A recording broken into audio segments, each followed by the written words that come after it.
Туттырдылар Гүлназны шундый нишләтергә дә белмим. Шундый шустрый кыз булды, шаян кыз булды, кеше мактый, папа дип папа мактамый мине. Минем дә әзрәк аны канатларын әзрәк савырырак, ышанып китеп теге юлда ширләр белән ширләүчеләр дә бик күп. Шуңа күрә андый берләр булмасын өчен карыйм, нидән зуплый бастыны алган.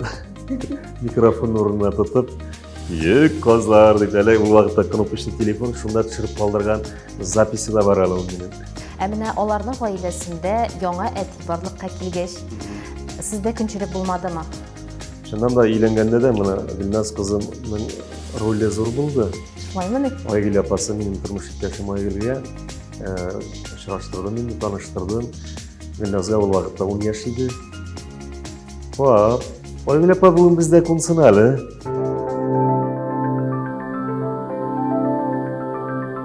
Әле бик яшь булуына карамастан, Гөлназ Асаева инде татар сәхнәсендә үз урынын яулаган, үз тамашачысын булдырган җырчы. Кем баласы димәгез проектының бүгенге кунагы Гөлназ Асаеваның әтисе, Татарстанның халык артисты, Башкортстанның ат казанган артисты Рөстәм Асаев. Исәнмесез? Исәнмесез, Алсу?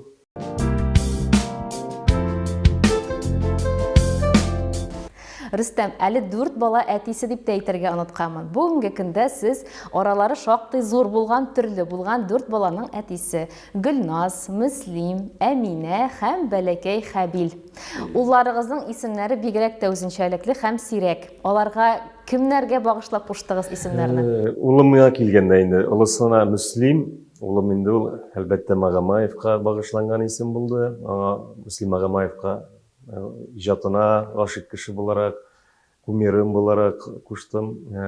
Инде икенче улым инде Хәбил, ул Хәбил Хазевич Бикташевка арнап туганда да шундый зур вес белән туды. Баһадир булып туды, шуңа күрә инде. Хәлил Бикташев ул СССРның ат казанган спорт устасы, дзюдоист, Европа чемпионы, шуңа багышлап. Исемнәрен аклыйлармы? Бик яхшы кеше дә әле. Бик яхшы кеше дә. Ул татарның иң менә шундый бөек улларының берсе дип әйтәсе килә. Малайлар исемнәрен аклыйлармы соң? Әлеге аклыйлар. Олы улыма килгәндә инде Мөслим чыннан да аны үземнең яшь вакыттагы хыялым гитарада уйнарга иде. Менә безнең гитарада уйнарга өйрәнә алмагач, аны гитарага бирдек. Һәм дә инде берничә ел шөгыльләнгәннән соң укытучысы сизеп алган, моның тавышы да бар икәнлеген. Әле җыр буенча да шулай ук, әле инде бүгенге көндә мутация башлангач, әзрәк туктатып торабыз. Әмма ләкин берничә конкурсларда җиңү дә яулады. Шулай ук җыр ягыннан да сәләте бар дип әйтәсем килә. Һәм гитарада да бик яхшы инде. Грамоталар шактый, мактанып алыйм инде. Бу инде Мөслим Магомаевка исеменә туры киләме дигән нигә җавап. Хәбил инде чыннан да шулай ук бик шустрый малай, бик музыкаль. Чак кына үзенә ошаган көй булса, ул бит менә кайбер көйләрне яратып тыңлый хәзер. Шул көйләрне куйсаң, обязательно дип китә инде. Шундай музыкаль җегет. Бәлки яннан көрәшче дә чыгыр әле. Бәлки бик усал малай. Холкы бар. Холкы бар, җылак та, шул вакытта усал да. Барсы да бар. Шуңа күрә инде Алла бирсә. Гөлназ туганда бер төрле әти булсагыз, сез инде хәзер бөтенләй башка төрле әти.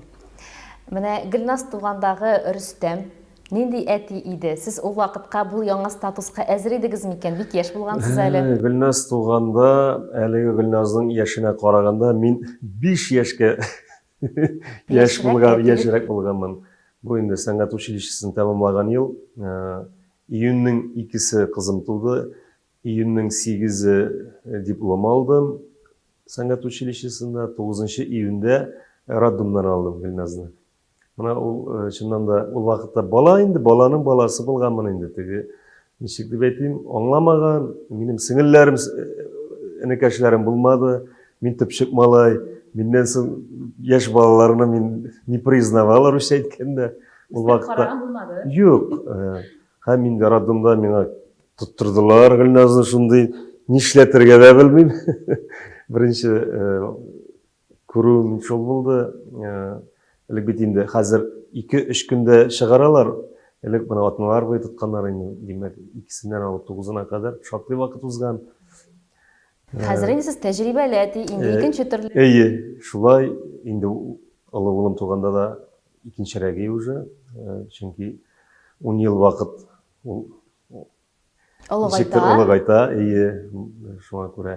Әмма дә ләкин Әминә дим, Гөлназ кызым белән бергә үстек инде, дип әйтергә кирәк.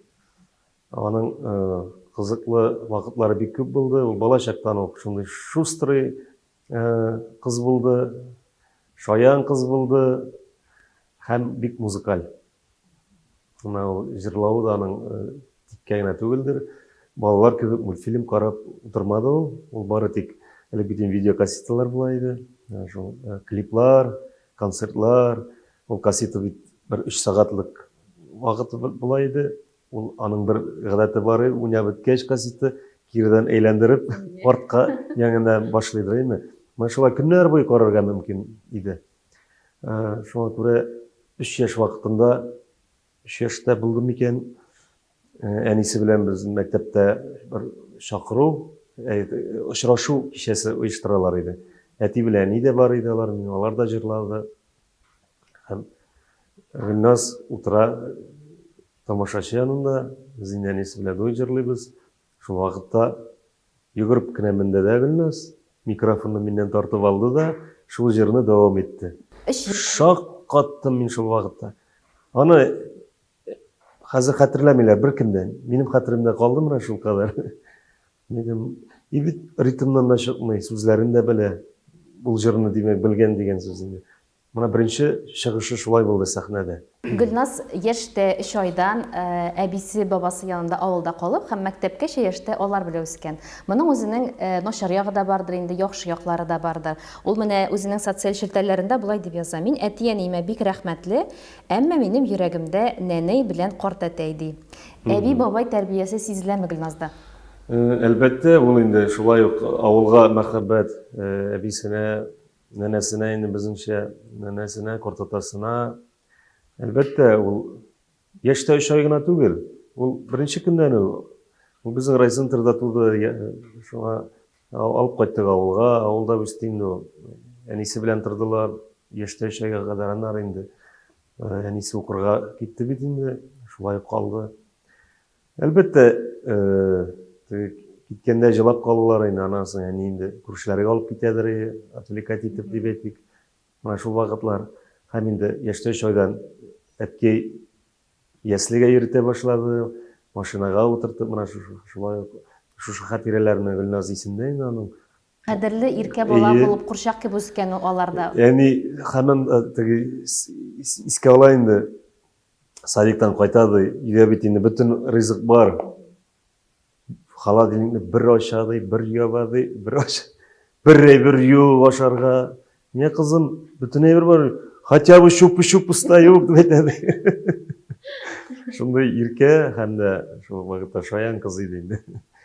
Менә Гөлназ әйтә, кичләрен карт әтәй баянда уйный, нәнәй җырлый иде дип. Димәк, аңа менә бу иҗат дөньясына мәхәббәте сездән генә түгел, әтиәнисеннән генә түгел, әби бабасыннан ук киләме? Әлбәттә шулай. Әткәй мәрхүм инде Мәҗит Султан улы, әткәй гомер буе инде колхозда эшләде, водитель булып эшләде, күп еллар начальство йөртте инде. Аннары инде соңгы елларын инде автослесарь булып эшләде. Машиналарның йөрәген лечит итте. Әни шулай завсклад булып эшләде колхозда. Почтада да эшләп алды. Шулай алар икесе дә яшь вакыттан ук инде колхозда бит инде үзешчән концертлар бик күп буладыр. Күрше колхозларга да йөриләр иде менә шулай. Әти гармонда уйный, баянда, гармонда бик матур җырлый иде. Моңлы тавыш, көчле тавыш иде. Аннары инде нигә чыккач, пенсиягә чыккач, мулла булып вазифасын башкарды. Менә соңгы көненә кадәр тугры булып, иманлы булып, Аллага шөкер. Бик шаян иде әткәй тоже. Шаян да, усал да иде, шул вакытта җылак иде дә, менә нәкъ минем кебек инде. Үземнән Шуңа күрә Гөлназ менә шушы мөхиттә Әнкәй шулай бик матур җырлый, бик моңлы. Менә Әнкәйнең дә моңнары күчкәндер дип уйлыйм, әткәйнең дә моңнары күчкәндер. Халык җырларын бит инде әткәй дә һәрвакыт улым халык җырлары күбрәк җырла дип аның һәрвакыт әйтеп килгән сүзләре иде. Һәм бу Гөлназның репертуарында да көчле ягы бит. Шуңа да бит инде Гөлназ иң беренче зур сәхнәгә әти-әнисе белән дип әйтик, Уфадагы беренче адымнары сәхнәдә, беренче түгел, инде профессионал сәхнә дип әйтик, аңа инде бары тик 8 яшь булган вакытлар, 8 тирәсе иде. Таң атканда җыры белән чыкты ул. Аның бөтен Башкирияны йөреп чыктылар. Гөлназ шул вакыттан ук популяр кыз инде, 8 яшьтән аны беләләр иде. Халык ярата. Мин инде теге ничек дип әйтим, һәрвакыт Гөлназны инде бөтен җирдә ой, матур җырлый, ой дип торалар. Мин шул вакытта әзрәк су сибеп торадыр инде йолдызлык ширләренә дә. Менә бу җирдә кызым шулайрак җырларга кирәк. Аны аңлап бетмәйде. Менә мине бөтен кеше мактый, папа дип әйтә, папа мактамый мине. Мине гел критиканы не воспринимала русча әйткәндә. Әмма инде вакыты шул үсмер вакытлары узгач, инде хәзер әти дип шул вакытларда дөрес әйткәнсең бит дип. Менә Аллага шөкер, мин инде әзрәк аны теге канатларын әзрәк савырырак ышанып китеп теге йолдыз ширләре белән ширләүчеләр дә бик күп. Шуңа күрә андый әйберләр булмасын өчен үземнең яктан менә шундый тәрбия бирдем инде дип әйтергә була. Сезнең беренче хатыныгыз Лилия Биктимирова белән юлларыгыз аерылгач, Гөлназ әнисе белән яши башлыймы? Сезнең аралашулар ничек иде ул вакытта? Аңа зыян килмәдеме? Аралашулар ничек? Мин Лилиягә бары тик рәхмәт әйтәм нәрсә өчен? Менә шушы баланы миңа каршы ул бик күп гаиләдә шундый әйбер бар. Балаларны үч алалар, балалар аша. Бердә дөрес әйбер түгел. Әтисенә каршы тәрбиялиләр. Ират кеше бер вакытта да баласыннан аерылып чыгып китми. Бары тик гаилә ничек дип әйтим, хатыннан аерылса да бала бит ул гаепле түгел. Баланы бер вакытта да мин ул яктан алар гастрольләргә чыгып киткәндә дә мин үзем алып кыла идем, мәктәпкә илтә идем, теге чәчләрен үрә идем кызымның. Шул вакытта да әле беренче класста, әле ул вакытта зур сәхнәгә чыкмаган вакытлары, Киек казлар җырын карыйм, нидән зубной пастаны алган, микрофон урынына тотып, Киек казлар дип, әле ул вакытта кнопочный телефон шунда төшереп калдырган записи да бар әле минем. Шундый кызык вакытлар бар иде. Шуңа күрә менә шулай иттереп, бер вакытта да элемтәне өзмәдек, бергә барып алып, кайда булса инде ничек дип әйтим, ул вакытларда Луна паркларга, ниләргә йөртәдер инде шул, андый әйберләр Аллага шөкер. Шул бергәләп үстек инде дип әйтәсе килә. Менә аларның гаиләсендә яңа әти барлыкка килгәч, сездә көнчелек булмадымы? Көнчелек булгандыр. Мин нәрсә дип әйтәм, кызыма карата җылылык, кызыма карата ихтирам булды. Дөрес итеп тәрбияләделәр дип әйтергә була. Шул сәхнәгә алып чыгулары да аларның эше бит инде, аларның хезмәте. Шуңа күрә Хәдис әфәндегә зур рәхмәт. Мин аңа нәрсә дип әйтәм, шулай кызымны үстерделәр матур иттереп, шулай барыбер мин бит инде читтә, алар көндәр бергә дигәндәй, менә шул мөхиттә дә Аллага шөкер, бергәләп ниндидер киңәшләр кирәк икән бер-беребезгә шулай аңлашып яшәдек инде. Шуңа күрә бүгенге көндә дә Аллага шөкер, минеке синеке дип теге үзгәләмибез баланы, уртак. Шуңа күрә өч көнлек дөньяда алай бер-береңне талап, ничектер начар яктан яшәү дөрес түгел. Бала өчен, бала хакына. Бала хакы бар. Менә без тамашачылар күзәтеп барабыз бит инде. Сезнең стандарт булмаган үрнәк гаилә. Менә ничек яшәсәң дә тормыш уза. Аны бит инде матур итеп яшәп карасаң, соңыннан үзеңә әйләнеп карарга да күңеллерәк бит. Үзең белән үзең горурланасың. Менә сез Гөлназ шулай ук социаль челтәрләрендә дә биргән интервьюларында да яза. Без Фәдис әти белән, әни белән әби бабайларга, нәнәйләргә авылга кайтып йөри идек кунакка һәм аныңа күршеләр дә шакката иде инде дип. Менә шундый мөнәсәбәттә яшәгәнсез, име? Монда кемнеңдер өлеше бардыр бит инде, кемнең өлеше күбрәк? Алар ничектер бу вакыйганы дөрес иттереп аңладылар, күрделәр, мине аңладылар. Беренчедән миңа карата бит инде баланы үзләре үстергәч, бөтен әйберне аңлап, һәм дә инде Гөлназ бит инде авылдан кайтып алалар, авылга кайтарып куялар. Менә ул бит әлеге связующий әйбер ул бала. Ничек кенә булмасын, һәм әти-әнигә карата да ихтирамлы булдылар алар, шуңа күрә инде. Бу чиракта тагы да бер зур плюс дип әйтик, тормышта әти-әнине хөрмәт иткәч инде. Әти-әнигә хөрмәт белән караган кешегә начар иттереп бернинди уй тумый кешегә. Шуңа күрә әткәй-әнкәйгә зур рәхмәт инде, алар аңладылар, поддержали мине, ничек кенә булмасын. Үзем дә инде теге аерылдым да, ничек тәртипсез юлларда нәрсәләр итеп йөрмәдек. Аллаһка шөкер, кызымны алып кайта идем. В общем, бергә кайнап яшәдек. Хәтта әнигез Фәдискә кияү дип дәшәдиләр, дөресме? Бүгенге көндә мин үзем дә кияү димим Фәдискә. Син инде әйтәм, сеңелем хәзер минем. Шулай итеп көлешәбез инде. Барыбер уна очрашабыз. Хәзер инде динәбез туды, аны бергәләп роддомнан алдык. Ничек инде барыбер шул балалар аша аралашырга туры килә. Концертта сәхнәләргә дә бергә чыгып, бергә котлап, Гөлназның ике канаты кебек, бер-берегезгә хөрмәт күрсәтеп, юл куеп сәхнәдән матур итеп төшеп китәсез. Бу тамашачы өчен шулай ук теге бер матур бер гаиләгезнең үрнәге күрсәткече инде. Әлбәттә, ул шулай булырга тиеш. Менә ул Гөлназ бит генә кичкенә тора алмады, үсте дә китте, менә һәм үзенең баласы бар. Шуңа күрә гомер бик тиз үтә икән, вакыт бик тиз үтә. Ул теге генә шундый балачак булып, һәм ул минеке генә дип йөреп булмый. Балалар алар яхшылыкны күреп үссеннәр. Шуңа күрә Аллаһка шөкер, инде аларның да бар, безнең дә Аллаһка шөкер, менә тормыш иптәшем Айгөлгә бик зур рәхмәт. Ул чыннан да өйләнгәндә дә менә Гөлназ кызымның роле зур булды. Айгөл апасы минем тормыш иптәшем Айгөлгә очраштырдым, инде таныштырдым.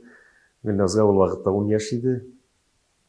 Пап, Айгөл апа бүген бездә кунсын әле. Гөлназның.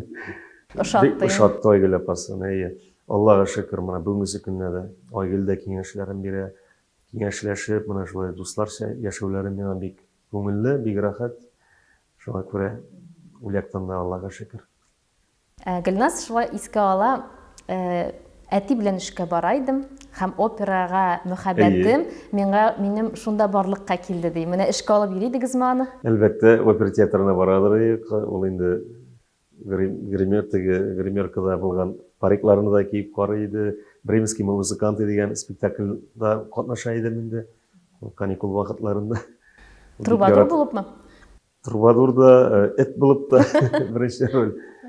Шуңа күрә ул театрда да кызым инде балачактан шулай горурлана иде. Әти, пап, опера.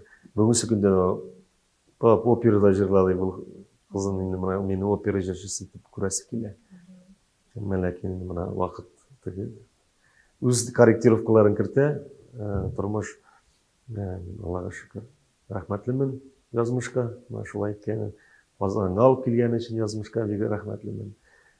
Казанда 3 балам һәм бер внучкам Казанда туды. Горурлык бит, горурланам. Менә кемгә ошаган димәктән Гөлназны. Шулай ук бер интервьюда Гөлназ булай дип яза. Тәрбияләп үстергән әтием Фәдискә ошап, мин туры сүзле. Рөстәм әти белән үссәм, тыныч холыклы, итәгатьле булар идем. Сез ничек уйлыйсыз? Белмим инде, туры сүзлелек ул әтидән киләдер әле ул. Минем әти шундый туры сүзле булды. Эшкерсез, ул теге кешенең артына сөйләп бирмидер, моны кирәк икән әйтә, әйтәсен. Әмма ләкин моны ул яклап әткәйгә охшаган ул. Әйе.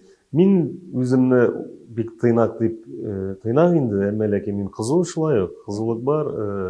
Теге әгәр дә дөрес булмаган сүзләрен шулай эшләдең дип әйтсәләр, булмаган эшне андай вакытлар, теге несправедливый әйберләрне, гаделсезлекне мин бик авыр кичерәм. Әмма ләкин ул кызу булып, алай теге тормышта халык арасында андай ямьсез күренеш ул. Шуңа күрә менә ул минем бик зур үземдә анардан страдаю дип әйтик, кызып китү бик Йөгәнләргә туры киләме? Әйе, үзеңне йөгәнләп, үзеңне кулда тотарга кирәк. Анысы бик зур минус минем өчен. Шуңа күрә кызыма да әйтәм, мин анарында бит инде турыга әйтеп тә җибәрә, кызып та китәргә может. Әйтәм, син кыз бала, кызым, нирәк бул, тыйнаныграк, тәтирәк бул. Менә үсмер чактамы, бала чактамы Гөлназның әти синең белән яшисем килә дип әйткәне булмадымы?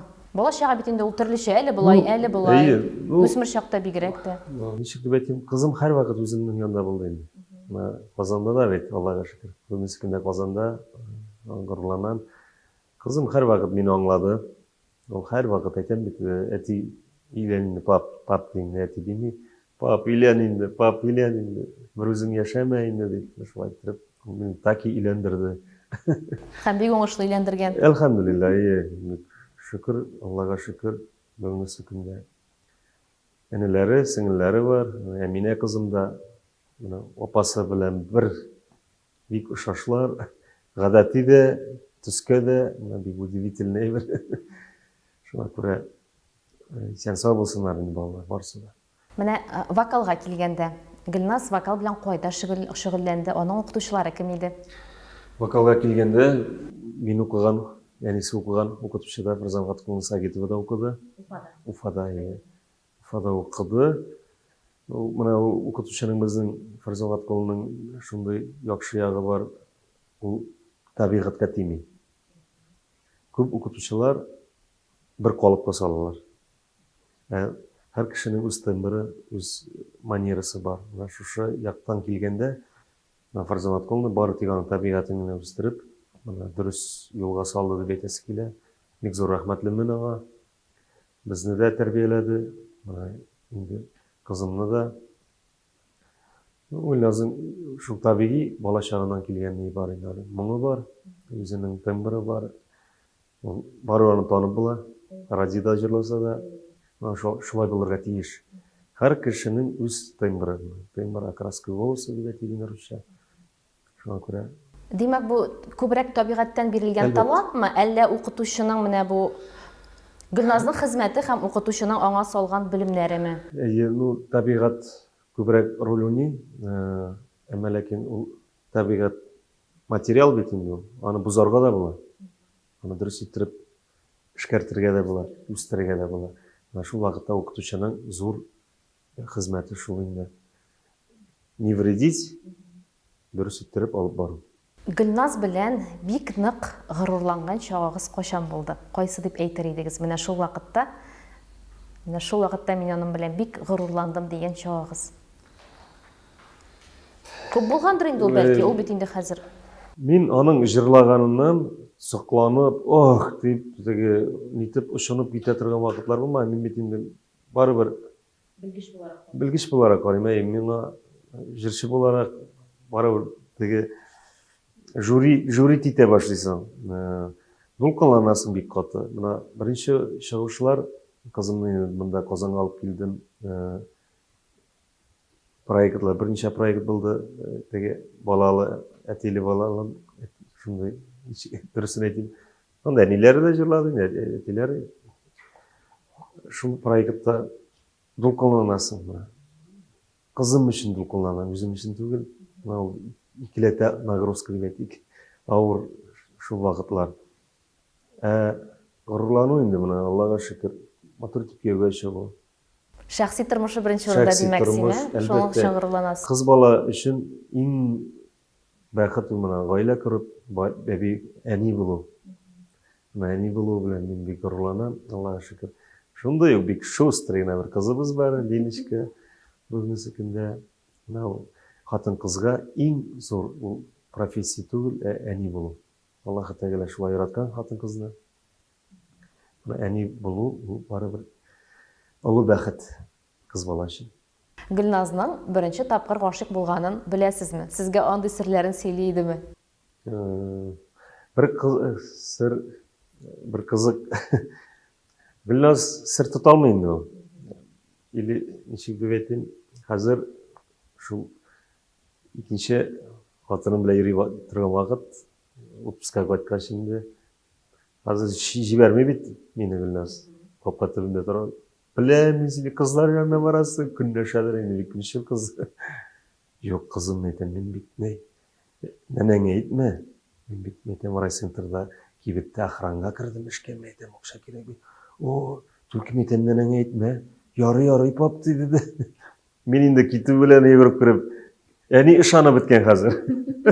Эй, балакай, акча сылайып тор инде тегеләй. Эй, мине шәлләп яфал мәш килгән. Мәйтәм, юк инде шулай итеп, моны кызык вакытлары Гөлназны җибәрмидер. Хәзер ярый кызлар янына юк мәйтәм, кызым. Шуннан утыртып алып бардым. Действительно, дуслар белән очраштык, матур итеп утырдык. Шуннан соң гына инде, пап, син дусларың бар икән дип. Шуннан бер кызык Гөлназның, Гөлназ турында балачаклары кызык. Хәзер минем Вил дигән бер дустым бар иде. Ул бик зур кыз хаклы. Шуны күрсә куркып җылыйдыр инде. Ой, якын килмидер. Бер елдан соң Гөлназ үсә төште бит инде. Без бит инде брат дип сөйләшәбез. Эй, Вил брат. Эй, папа, эй, мин ни булганмын икән? Ул бит оказывается синең братың икән. Мин аны белмәгәнмен. Эй, бер елдан соң үскәч, брат, менә шундый кызык ниләре бар иде инде Гөлназның. Егетләргә килгәндә теге, ул сыр тота торган кыз түгел дисез. Әйтә идеме, кемнедер шатып йөргәнен аңлыйдыгызмы? Ул гашык буладыр инде, күп зур абыйлар менә. Минем дусларга да гашык булган, аны сөйли инде. Шулай гашык булай иде инде. Классташка да минем гашык булган. Нигә? Шулай ук Уфада яшәгәндә гастроль белән кайта идек, районнарда йөргән, авылларда шулай. Әтәни йортына кайтып кунабыз, команда белән. Анда да инде безнең белән йөреп йөридер. Утырып китә гастрольгә. Аның каникул вакытлары була инде шул 8-10 яшьләр вакытлары инде. Шунда звукорежиссерга бер гашык булган. Бу абыйга гашык булган, бик гашык. Любвеобильный кыз иде инде бала чагында. Аннан соң бер заман тамашачы Гөлназны Радик Юлъякшинга, Ришат Тухватуллинга кыдалый башлады. Олар аралаштылар инде, бәлки йөргәннәрдер. Анысы теге миңа әйтеп бетермәгәндер инде. Ләкин ничек дип әйтик, шулай дус булулары өчен рәхмәт. Матур йөрделәр, тәртипсез йөрмәделәр дип әйтик. Шуңа күрә кыз бала белән егет арасында дуслык була инде. Тем более иҗатташ дуслар бит инде. Сәхнәдә бергә җырлап йөргәч. Гөлназның сольный концертлары да булды бит инде. Аллага шөкер, беренче сольный концерты, ике концерты мин 18 яшенә икән, или 20 яшенә. 20 яшенә беренче филармониядә концерт эшләдем, Аллага шөкер. Аннан соң тагын эшләдем, 2 концерт. Сезнең белән киңәшләшәме концертлар? Сезнең фикергә кулак саламы? Сезнең менә иҗатта биргән иң төп киңәшегез аңа нинди? Җырлар, репертуар һәм программа төзегәндә дә. Bütün җырларын кайсы җыры белән башларга, алар барсында үзем режиссер буларак эшләп тезеп, музыкаль яктан бизәп дип әйтим, ул яктан. Гөлназ үзенә аның бер яхшы качествосы бар, ул җырны җиткерә белә халыкка. Нинди генә җырын җырласа да, кайбер бер-ике җырын мин аны әлеге секундда да әйтәм. Кызым, бу җыр бик дөресрәк түгел дип. Ләкин мин яратудан гына түгел бит, халык ярата дип әйтәм инде. Шул яктан җиренә җиткереп, кайбер җырнан чыннан да күзәнәкле теге тән шымырдап куя торган җирләре бар. Коллегалар да һәр вакыт әйтеп китәләр инде, шул җырын тыңладык. Халык ярата. Кайгына барсаң да, ай кызыгызны яратабыз, ай кызык. Мына аны мактанып та әйтмим. Бүтүн нинди генә регионнарда булган юк, бүтүн җирдә Гөлназны тыңлыйлар, беләләр. Олы абзыйлар да даже. Әйтәм, бабай, син аны каян беләсең? Интернеттан беләм ди. Әйтәм, карыйсызмы? Әйе ди. Гөлназның менә җырчы буларак көчле ягы кайсы дип саныйсыз? Җырчы буларак. Әйе, җырчы буларак. Җырчы буларак харизм кирәк бит, моң кирәк. Мына бик күп җырчылар үзләрен яратып җырлый, үзләренә үзләре сокланып. Мына Гөлназда улай бер юк. Ул җырлый халык өчен. Ул кирип китә ул җырга. Теге үзен күрсәтеп, үзенә сокланып йөри торган мына шул ягы ул сизелә бит. Сәхнәдә ихласлык дигән әйбер булырга тиеш. Кешене яратырга кирәк. Теге мына мин дип теге йөрер-йөрмә шундый важный булып йөрүчеләр дә бик күп. Ул артистка дип Килешми. килешеп бетмидер. Бизәми артист. Әйе. Шуңа күрә шул ягыннан ул Гөлназ гадел. Мана ул ягын яратам. Ул минем белән инде ничектер без аның белән дуслар. Кызыма килгәндә сөйп ятырасы килә инде шулай. Кайбер әйберләре белән әлбәттә киң сүзгә сүз килешкән вакытлар була теге. Түгенде зур әйтеп түгел инде. Бәхәс дип әйтик. Ну, пап дип җибәрә инде ул. Минем кызым шушы җыртык шалбар кимәй инде минем. Нәрсәгә икән? Ну, пап, аңламыйсың син, бу бит мода. Китенме күлмәк киеп йөри. Җыртык шалбар теге. Шундай әйберләргә инде мин бераз. Әйе. Аңлап бетмим. Әйе. Рөстәм, сез нинди дәвәти? Динә бит инде сезнең төпчек улыгыз белән Хәбил белән теге бер яшьтә диярлек. Сез Динәне менә онык буларак башка төрле яратасызмы? Әллә инде менә ул балалар белән теге балагыз кебекме ул сезгә? Әле аңлап бетә алмыйм. Бала кебек инде. Менә Хәбил белән икесе бер яшь булгач, алар балалар инде минем. Мин теге ничектер аерым буны һичкем дип теге әйтәләр инде ул баланың баласы бигрәк тә татлы дип. Гел бергә булмагач, узак күрешмибез. Менә бер шәһәрдә яшәсәң дә, алар үзләре бер юлда, мин үзем кайтып кергән юк. Үзем өйдәге балаларны да сирәк күрелә. Шуңа күрә мин алар барысын да оптым менә бергә бер төрле яратам. Бер генә теге моны күбрәк, моны әзрәк дип түгел. Барысы да минем өчен кадерлеләр, тәмлеләр. Шуңа күрә татлылар дип әйтим. Бәхетле булсыннар балаларым барысы да. Барыбызның да балалар бәхетле булсын. Амин, шулай булсын. Шуңа күрә алсу сезгә зур рәхмәт. Үзегезгә бик зур рәхмәт. Кызым белән кызыксынганыгыз өчен кызыма килгәндә әлбәттә горурланам. Халыкка тугры, матур, игелекле җырчы булып, матур җырлар белән шатландыра торган киләчәктә дә җырчы булсын. Киявем белән менә матур иттереп шу кызыбызны, унычкыбызны үстерсеннәр. Тигезлектә үзләре карап үстерсеннәр. Тигезлектә ул менә бары хатын кыз янында яхшы ир булу шулай бәхет. Бергә үсәләр инде алар, бергә үссеннәр, бергә теге. Без инде олигархлар түгел, фатирлар әллә инде анда ниләр алып бирергә, менә шушы кулдан килгәнчә ярдәм итеп, иң мөһиме, иң зур бәхет ул ниндидер байлык түгел, иң зур бәхет балага әти-әни исән сау булу. Шулай. Аны